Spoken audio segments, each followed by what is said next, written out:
You've heard of Waterloo, but have you heard of the rabbit route? The year is 1807. Napoleon Bonaparte, Emperor of the French, is on top of the world.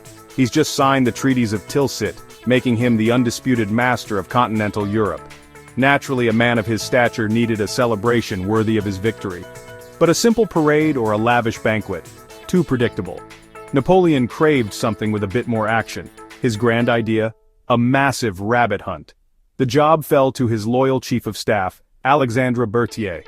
Eager to impress, Berthier procured an entire army of them, hundreds, perhaps even thousands. But he made a critical mistake. He didn't source wild rabbits. He bought tame, domesticated bunnies from local farmers, and they were very, very hungry. As the cages were flung open, everyone expected a timid scattering of bunnies. But these weren't wild rabbits, they were domesticated, and they had one thing on their minds: lunch. Instead of fleeing, the entire colony charged. Their target? The most important man on the field, Napoleon Bonaparte. It was a fluffy, unstoppable tidal wave, a furry blitzkrieg aimed directly at the Emperor of France. Napoleon's decorated officers, men who had faced down entire armies, were utterly bewildered. They tried to shoo the bunnies away, but the furry legion was relentless, leaping and swarming over polished boots and pristine uniforms. It was pure pandemonium, with seasoned generals comically dodging fuzzy attackers left and right, their military discipline melting away in the face of this adorable yet determined assault. The main assault focused on the commander-in-chief. Some audacious rabbits even began climbing up Napoleon's iconic greatcoat, while others darted between his legs. Witnesses, using the only language they knew, described the scene in stark military terms.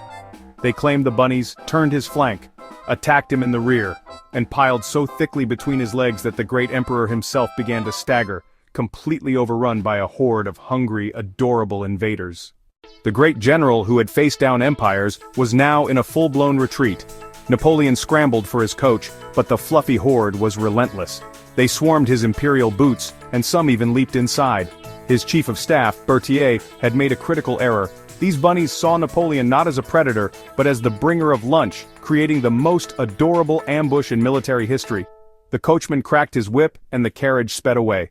Thus ended the Bunny Blitz of 1807. No medals, no glory, just one very confused emperor and a story that was likely kept very quiet.